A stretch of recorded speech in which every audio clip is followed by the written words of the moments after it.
I hadn't planned on seeing Lisa that morning. Honestly, I hadn't really planned anything for weeks, ever since I got laid off from the magazine. My old laptop was sitting on the kitchen table, its screen still dimming after yet another failed attempt to send out a resume. I stood by the window with a cup of cold coffee, thinking maybe all of this was some cruel, joking test life had thrown at me. And then she texted me. "Hey, you still alive? I'm by your place. Come out." Before I could even reply, the familiar rumble of a van sounded below. The same old Chevy we used to escape in, driving to concerts, sleeping by the lake, splitting the last sandwich in half. I went down, and there she was.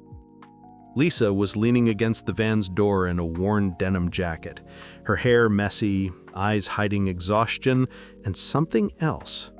Maybe a sadness she didn't let herself show. "You look like the end of the world," she said as I approached. "You too," I smiled.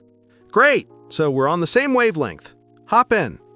I tried to ask, "Where?" but she just waved her hand. "Just somewhere." We drove without a map, without a plan. Asphalt rolled under the tires, the radio occasionally crackled with static, and every mile felt like a gulp of air after a long winter. Somewhere near Knoxville, the rain started, thick like memories. "I quit," Lisa said suddenly. "A week ago." "Voluntarily? If running away from corporate hell counts as voluntary, then yeah." She laughed, but it was a hollow sound. After all that quarantine, I thought I'd stopped feeling anything. I'd get up, work, go to bed, and today I just couldn't sit in that apartment anymore. I stared at the road dissolving into the fog and felt the same way. "Maybe we just need to keep driving," I said, "until it becomes clear why." She nodded. Our first stop was an abandoned gas station somewhere between nowhere and oblivion. We sat on the hood, eating chips and washing them down with cheap cola. Lisa pulled an old photograph from her pocket, just the two of us, around 16, at a festival by the river. She was smiling there as if the world could still be saved. "Remember how we ran from the security guard and hid behind the stage?" "Yeah, and you convinced me to climb on stage after the concert to steal the drummer's sticks. I still have them." She nodded toward the van. "In the glove compartment." We laughed. Then suddenly we fell silent. The laughter dissolved between us, leaving a strange emptiness, like after a song you love but can't listen to anymore without pain. "You know," she said softly, "when I lost my mom last year, I couldn't even cry. I just went on living in some kind of shock. And then at some point, it was like everything inside just switched off. And here I am." I didn't know what to say. Her words lodged in me like shards of glass. Later, we stopped at a motel with a neon sign reading Bluebird Inn. Inside, it smelled of dust and stale cigarettes, but the room had a shower and one bed. "Don't even start," Lisa warned when she saw the look on my face. "I haven't said anything, but you thought it. I know that look of yours." We laughed. And something in that laughter reminded me of the old days, when there were no unspeakable things between us. But when she fell asleep, I lay there for a long time, staring into the darkness. Her breathing was even, calm, but my mind was a storm. We had set out to feel alive again. But what if that life was her? The next morning, we drove on, toward Lake Martin, where we used to spend summers. The sun cut into our eyes, and the air smelled of pine and gasoline. Lisa fiddled with the radio dial, searching for music, and suddenly said, "If you could start over, would you change anything?" she asked. "Probably nothing," I lied. "Are you always like that?" "Like what?" "The kind of person who's afraid to tell the truth when it hurts." I looked at her, and in that moment realized she might not be talking just about the past. We stopped at the shore as the sun sank behind the horizon. The water glowed copper and the wind played with her hair. She stood barefoot in the sand, me beside her, and all I wanted to do was reach out, tell her what I had held inside for years. But I didn't. Something inside me was still holding the brakes.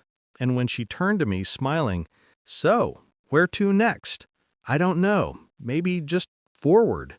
She nodded, and we drove on. Somewhere on the horizon, between the hum of the engine and the wind, a feeling was born that this road would take us somewhere entirely unexpected. We kept driving, and with every mile the road felt emptier, as if the world around us didn't exist. Lisa fiddled with the radio dial, trying to catch some melody, while I quietly kept my eyes on the road. My legs ached from the pedals, my thoughts from loneliness. We were silent, but the silence wasn't heavy. It hovered somewhere between necessity and fear. "Do you remember that time we got stuck on that bridge near Riverside?" Lisa asked suddenly. "Only if you don't lie to me and say it was your plan," I replied with a smile. "Maybe it was," she winked slyly, "but I was the only one laughing back then. And I thought the world had gone mad." We laughed, but the laughter faded quickly. And as always, after laughter comes silence, deep and dangerous. The van began to shudder, as if it too were tired of the road. At first it was a faint creak, then a rhythmic knocking under the hood. I tried to listen. The sound changed with every turn, until finally the engine died completely. We were stranded in the middle of a deserted road, where even the wind seemed to have stopped. "Again?" Lisa exhaled, placing her hands on her hips. "You know what this means, right?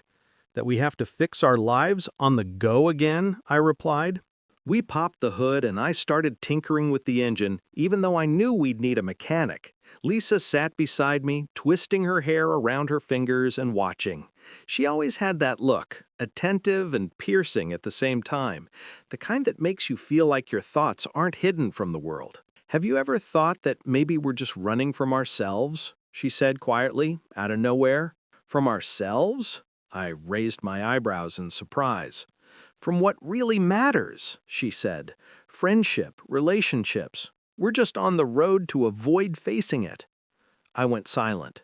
She was right. We really were running, from the fear of admitting to each other that our lives weren't what we dreamed, and that the feelings we hid were stronger than any words. We tried to fix the van for hours. Lisa held the lamp while I inhaled gasoline fumes, and suddenly our first big fight erupted.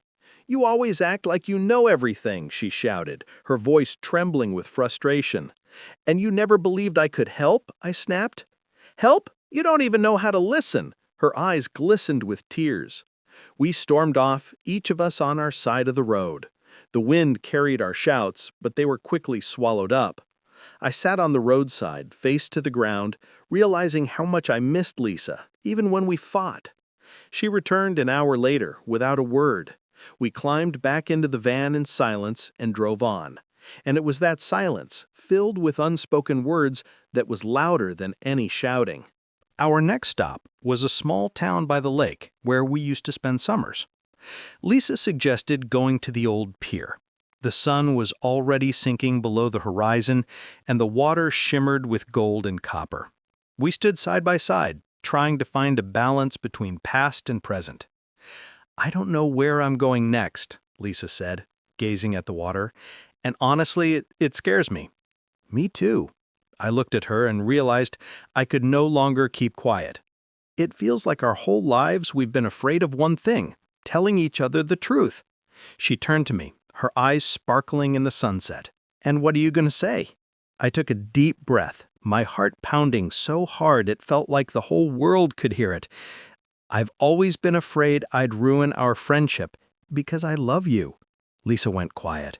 Then she smiled, softly, tenderly. "Me too. And maybe all this road madness was meant for that, to make us realize." The van rolled closer to the pier, the wind chasing the waves, and we stood side by side. For the first time in a long while, I felt that the road didn't lead to emptiness. It had led us to each other. But the trials weren't over yet. Ahead lay the real challenge.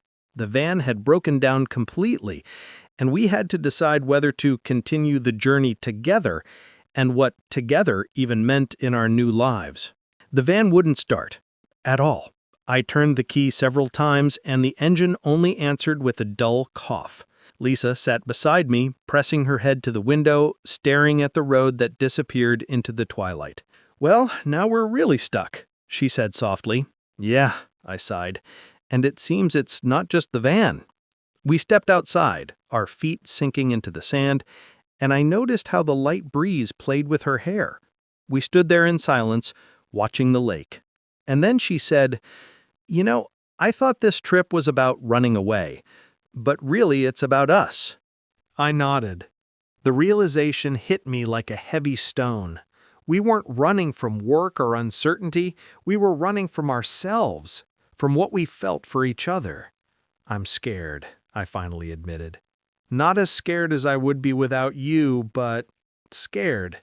She lifted her head and smiled gently. "Being scared is okay, but sometimes you have to let yourself take the risk." We tried pushing the van until it budged a little, but after half an hour we realized we needed help. The local garage was a few kilometers away, so we decided to walk. Along the way, small arguments broke out, just like in the old days, but now they didn't irritate us. They released tension, a reminder that we were still alive. "You still have those drummer sticks?" Lisa asked, smiling slightly. "Yeah, but it seems like we need a new life plan, not new treasures." We laughed, feeling at the same time that this laughter was far more precious than any memory. At the garage, it took longer to fix the van than we expected. We sat side by side, watching the mechanic work, and felt a strange harmony. No masks, no pretenses, just truth and calm. "You're afraid to take the next step," Lisa said, looking at me. "Because it's unknown," I replied. "And that's where the most important things are born," she whispered. I realized she was right. We were no longer children. We were adults now, and this adult life demanded honesty, courage, and the love we had kept hidden for so long. We returned to the van and drove on. The road was empty, only the wind and the occasional raindrop tapping on the roof. We laughed, argued, stayed the night in small motels, slept under the rain, and each time afterward we felt ourselves growing closer. One evening, as the sun dipped behind the mountains, we sat on the edge of a cliff, our legs dangling over the water, hearts beating as if it were the first day of our lives. "We finally stopped running," Lisa said. "Yeah," I agreed, "and it seems we found what we were looking for." We sat side by side, silent, savoring the moment. I took her hand and she didn't pull away. On the contrary, her fingers intertwined with mine. In that touch was everything. "Sorry, I love you. Finally home." "Now we're together," she whispered. "Together," I repeated. And then it became clear the journey wasn't over. It had only just begun. Because now we were heading not just down the road, but into life, where every mile would be our shared story, full of surprises, arguments, laughter, tears, and most importantly, love. The van hummed beneath us, the road stretched out ahead, and for the first time we felt not lost, but alive. And maybe it was the best day of our lives.